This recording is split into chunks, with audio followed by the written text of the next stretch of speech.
Hello, everyone. Welcome to the live. Happy Easter. Happy Resurrection Day. Happy Rebirth. Yes, today we're going to talk about resurrection, rebirth, renewal. What does this day mean? What does this time of the year mean? Especially from the perspective of meditation practitioners, people who are trying to raise our collective awareness. Let's discuss.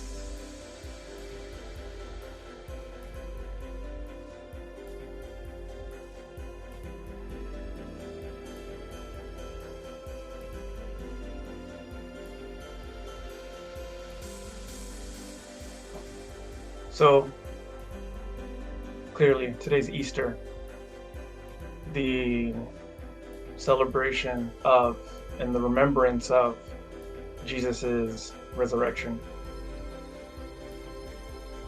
It coincides, not exactly, but pretty closely to the spring equinox, the midpoint between winter and summer, the time of nature's rebirth after a long dormancy of winter, a figurative death. And in the crucifixion story,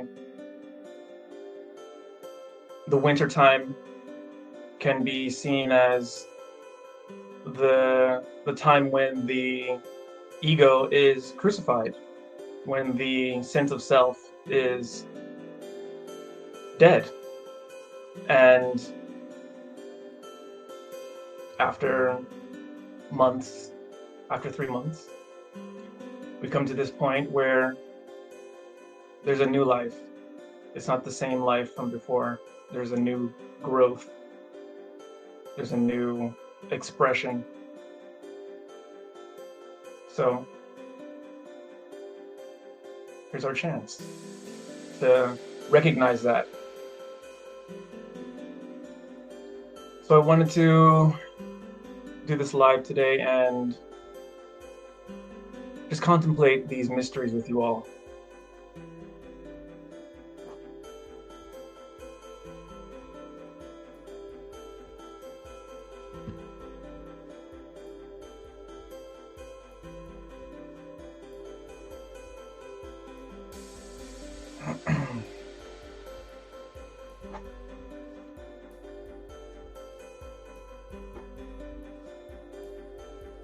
This could be seen as a new year. In many cultures, the time around the spring equinox, because nature's reflecting that renewal, that rebirth, it's a clear sign to us that this is the beginning of the year. So it's culturally just dependent, but if you look at it that way, this is a new year. This is a new beginning. And really, there's no beginning because time is eternal. Our true nature is eternal. There's no birth and no death, but this sense of self, this body mind, does have a beginning and does have an end. So what is it that's being resurrected? What is it that's being reborn at this time of the year? Well, it's your true self. It's your true nature. It's our collective true oneness that's having a chance to shine forth again. And really, it's not dependent on what time of year. It's not dependent on the equinox. It's not dependent on a holiday that we've chosen to create and call Easter or Ostara or equinox. Really, this resurrection, this rebirth, this renewal is happening every single moment. If you're willing to slow down your awareness and just be here and recognize that the sense of who you feel yourself to be is an amalgamation. It's a collection of sensations in your body, thoughts in your mind, your memories from the past, your projections of the future, and it's all bubbling up moment after moment, like the like the frames of a movie scene. They flash one after the other, like that, really quickly, giving the illusion of solidity, giving the illusion of movement. But really, it's just every millisecond, just becoming, and then a becoming, and then a becoming, and then a becoming, over and over and over, and it gives that illusion of continuity. So if we can slow ourselves down for a moment and just notice how these thoughts are appearing, this sense of self is appearing, the sensations in the body are appearing, the impulses are appearing and disappearing. But somehow there's some unseen but intuitively known sense of presence, sense of knowingness, consciousness that's always here, but never seemed to have appeared. It just has always been here.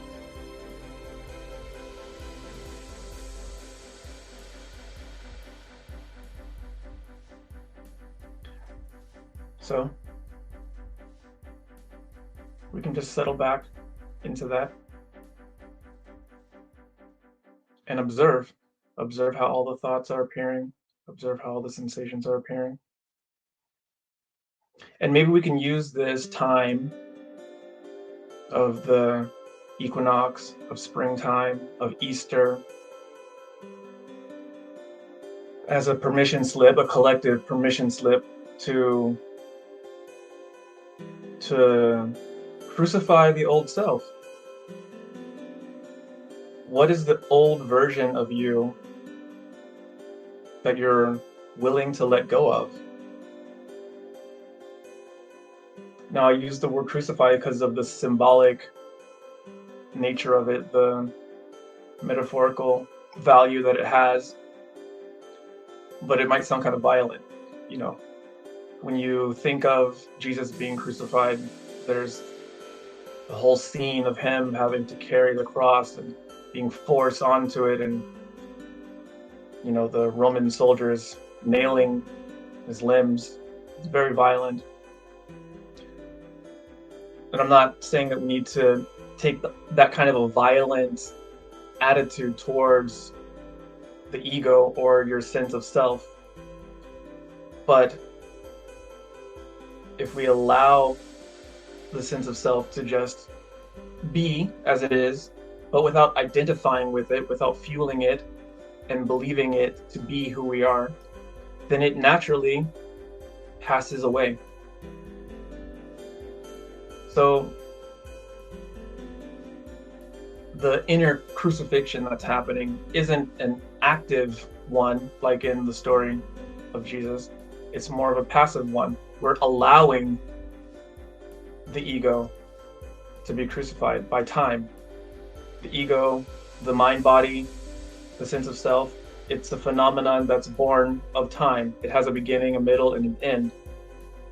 But somehow, through the power of our identification with it, we sustain it, or we sustain the illusion of it.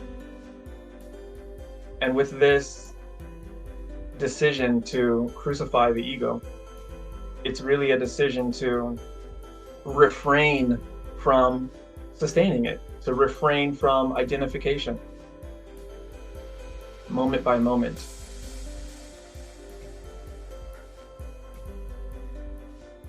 And that takes awareness. So settling into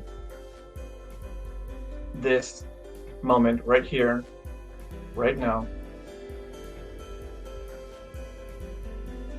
just feeling the body making contact with the seat, the body having a location in space, feeling the space around the body, feeling the space within the body, noticing the sensations that appear and disappear within it. And similarly with the mind, just noticing how the thoughts are flowing through it.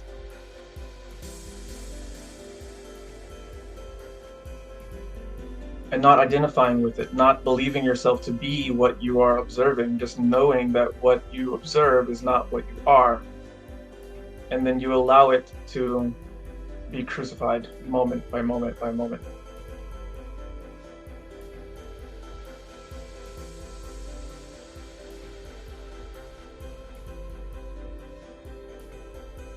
Yeah, it's like being from the perspective of Jesus on the cross. He's not crucifying the body. And you have to understand, you don't have to, but from the perspective from that I'm speaking from, I'm understanding Jesus as having two natures. There's the physical body that was born in Bethlehem, had a beginning, a middle, and an end. And there's the inner nature, Christ consciousness, that had no beginning and has no end, and is present right here, right now, has always been present.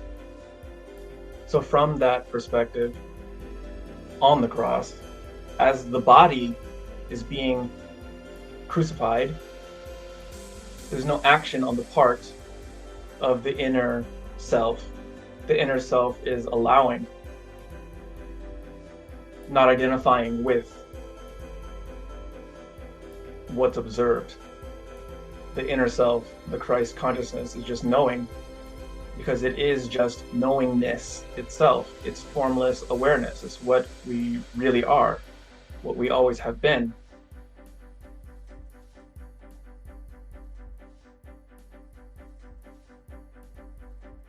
And then maybe in a given moment, we get caught up in the thoughts and the sensations and the impulses, and we identify with them. We identify with this body and this mind. So then we just have to remember again, come back and allow it, allow the body mind that's appearing and disappearing to just do what it does. Allow time to crucify it. You don't have to make any effort to try and get rid of your old self as you're trying to level up into the next version of yourself. On some level, there's value in setting your intention. Let's clarify the vision of what you want the next version of you to be, the next phase of your life. Get clear on that. Speak it out loud, journal it, visualize it clearly. But then surrender completely. Not grasping onto anything, not making anything happen. We're aligning with the larger process. So that's the Father. The individual aspect of consciousness is the Son, the child. Okay, it's not gender specific, it's the daughter, it's the child, right? But the larger aspect of this same consciousness is the Father. And again, it's not gender specific, it's the mother, it's the source. I'm only using father and son language because it goes along with the Christian story. And if you read the texts that were found in the Nag Hammadi Codex, or the texts that were found in the Dead Sea Scrolls, so-called Gnostic texts, some of which aren't really Gnostic, but it's a different conversation. Anyway, if you read some of those texts, they talk about the Father and the Son in that way. The Father is the one consciousness, the one beingness, the one existence, the one life that is all of life itself. not in the individuated sense of, oh, here's me and here's you and here's the neighbor and here's the dog and here's the tree and here's the bird, you know, all these individual expressions of consciousness. All of these expressions are the sun, or they're like the sun. If you read the S-O-N, like the child, but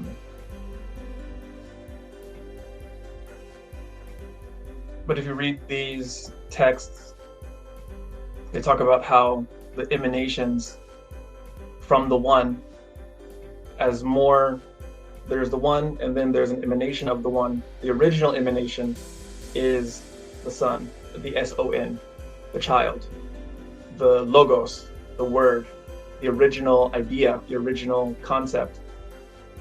The source is beyond concept. It's a source of concepts. It's the origin of all the concepts. And the first concept, the first thought, first word, the logos, is Christ. From this perspective. From another perspective, maybe you say it's the first expression. The first expression of that which is beyond expression. And then after that first expression, there are subsequent emanations and sub-emanations and more and more and more and more and more. So from the unity of beginningless consciousness in the beginning, there comes the multiplicity of all of this expression that we see now. And the further away you get from the original formlessness, you get more and more dense versions of that consciousness until you get to this kind of flesh matter, right? That's born in time, the beginning, the middle, and end. But within us all is that original essence, that original formlessness, that consciousness that was here in the beginning, is now and ever shall be, as they say.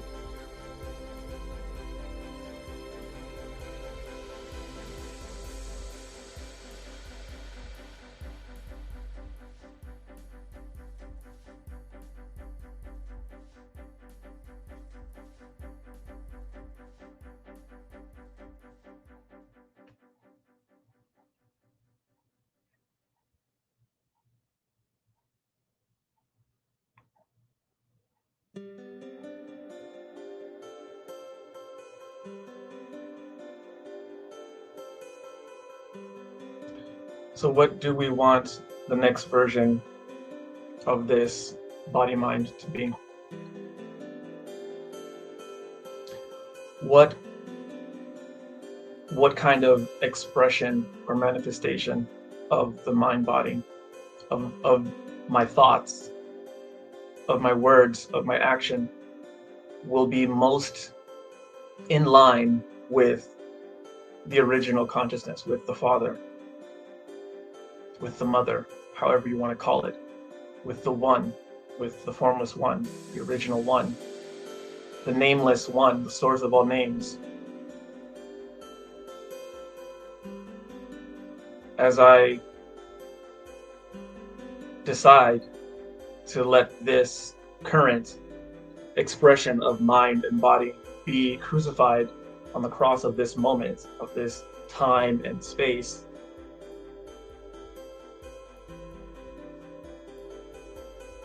how will the next iteration manifest itself? How will the next expression look and feel and sound? How will those thoughts be?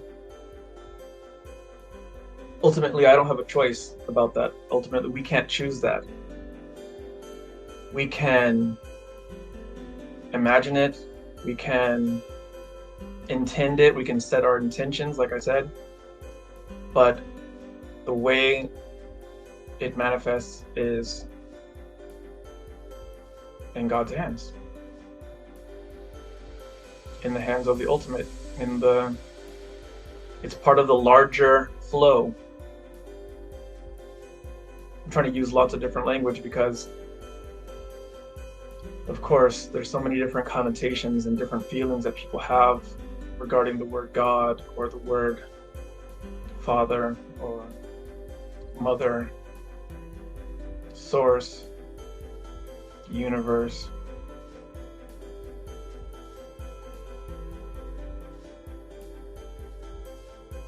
Find whatever word works for you, but as long as you know what you're talking about, as long as you know what you're saying, as long as we're communicating and we're defining what we're talking about, then the message is sent and there's no problem about the word. The word is just an expression of the intention.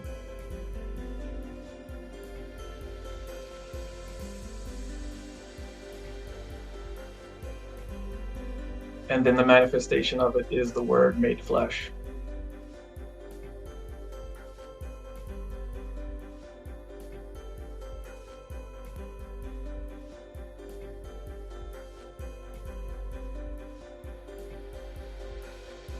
Yeah, I'm seeing like the Archangel Gabriel visiting the Virgin Mary, letting her know that the original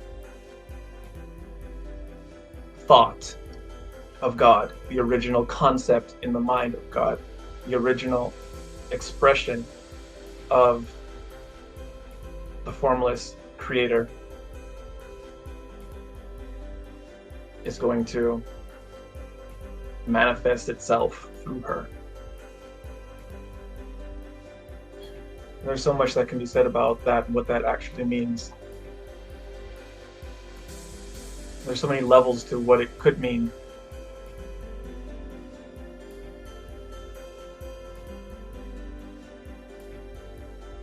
But for us as individuals, looking at this cycle of the year, looking at this winter turning into spring, death making space for new life,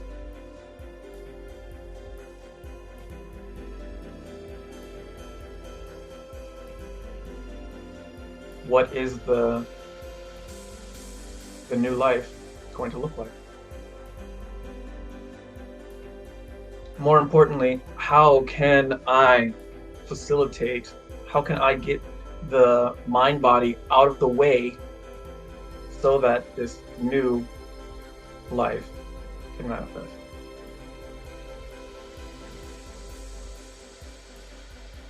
Ultimately, it's a surrender,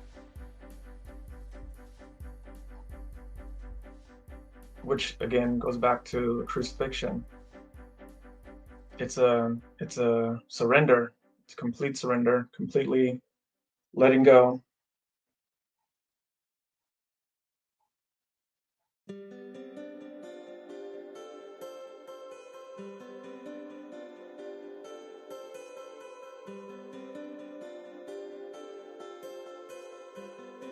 And making space for whatever is coming next, and meeting this next moment with the same attitude of surrender.